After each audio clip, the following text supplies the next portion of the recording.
और बेटी समान पारिवारिक कहानी। माँ, मैं बहुत थक गई हूँ घर संभालते संभालते। यहाँ मेरी थकान किसी को नज़र नहीं आती।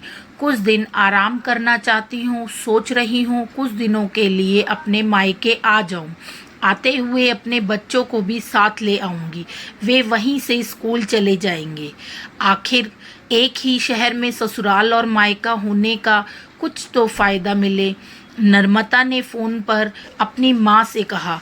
पार्वती जी ने दूसरी तरफ से कहा, हाँ बेटा, जब तेरी इच्छा हो आ जाना। आखिर ये तेरा भी तो घर है। ठीक है माँ, तो मैं कल ही आ जाऊंगी। नर्मदा खुश होकर बोली। हाँ बेटा, कल आ जाओ, मैं तुम्हारा इंतज़ार करूंगी। अभी मैं फ़ोन रखती हूँ, मुझे मंदिर जाना है। कमला जी ने फ़ोन रख दिया और सीधे किचन में गई। किचन में खाना बना रही बहू से बोली, अरे अनुपमा, सुनो, कल तुम्हारी ननद आ रही है।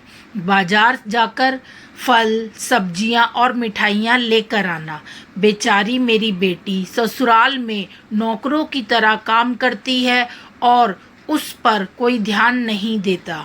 यहाँ आएगी, कुछ दिन रहेगी तो उसका मन और तबीयत अच्छे रहेंगे। सास के मुंह से ऐसी बातें सुनकर अनुपमा का चेहरा उतर गया। वह मन ही मन सोचने लगी, काश आपको मेरी थकावट भी नज़र आती। मैं भी दिन रात झाड़ू पोछा, बर्तन, खाना बनाना, मार्केट जाना और हर वह काम करती हूँ जिससे हमारे परिवार वालों को कोई दिक्कत ना हो। काश आप मुझ पर भी ध्यान दे पाती।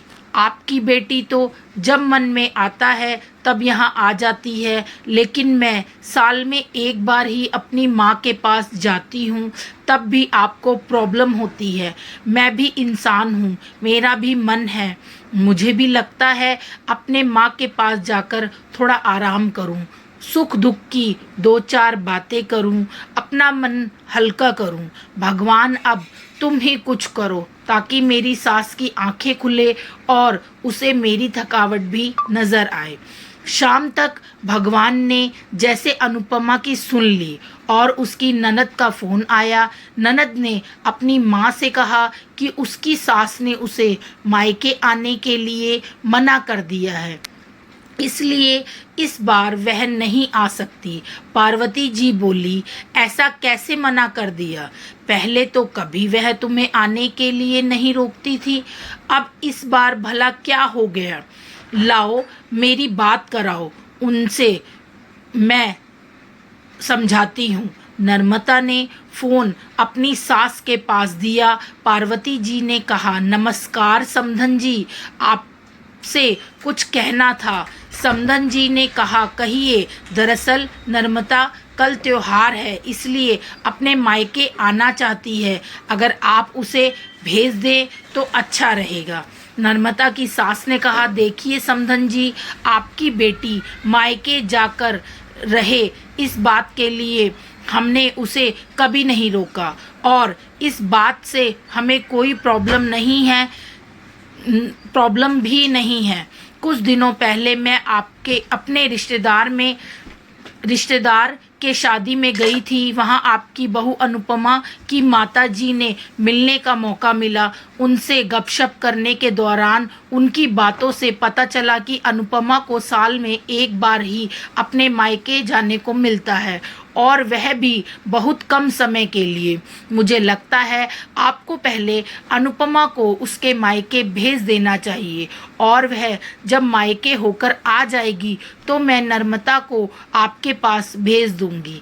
एक बहुत ज़रूरी बात जो मुझे लगता है आपको समझ लेनी चाहिए कि आपको अपनी बहू को भी बेटी की तरह या बेटी से भी ज़्यादा प्यार देना चाहिए। उसे भी मायके जाने की इच्छा होती होगी।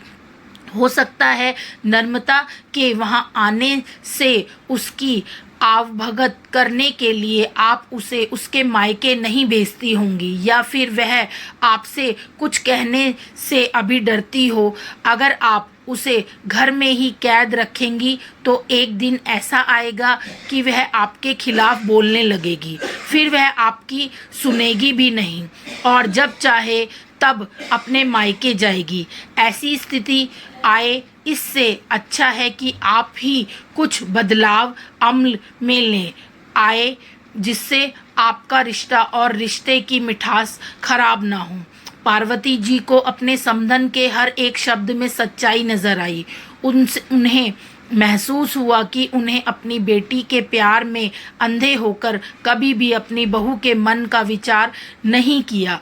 उन्होंने हमेशा ही अपनी बेटी को अपने बहू से ऊपर ही रखा। दूसरी तरफ नर्मदा भी अपनी भाभी के बारे में हो रही इस बातचीत को सुन रही थी।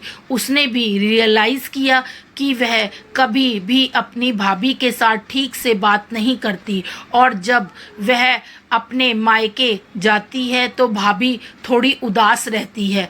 पार्वती जी ने अपनी बहू को बुलाया और उसे कहा कि अनुपमा कुछ दिनों के लिए नर्मदा नहीं आने वाली, इसलिए पहले तुम अपने मायके होकर आओ।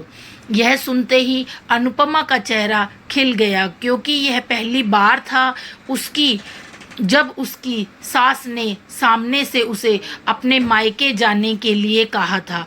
अगले दिन अनुपमा अपने मायके गई और इस बार 1-2 दिन नहीं, पूरे हफ्ते भर रहकर आई। अपने माँ बाप से, अपने रिश्तेदारों से मिलकर आई और जब वह लौटकर आई तो उसका चेहरा खिला हुआ था, उसकी आंखें चमक रही थी।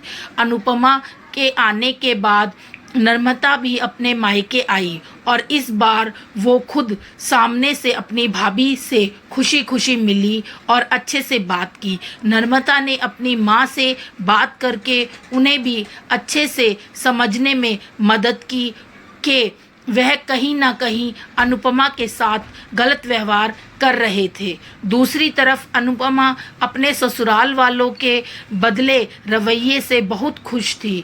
अब वह खुशी खुशी सबका ध्यान रखती और हर काम प्यार से करती।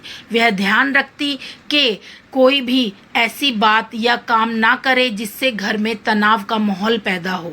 पार्वती जी अपनी बहू को खुद ही समय समय पर मायके भेज दिया करती। एक छोटे से बदलाव ने सास बहू और भाभी ननद के बीच की कड़वाहट को दूर कर दिया और रिश्तों को और भी ज़्यादा मीठा और मजबूत कर दिया। तो इस कहानी से हमें यह शिक्षा मिलती है कि हमें बहुओं को भी बेटी के समान ही समझना चाहिए, उन्हें भी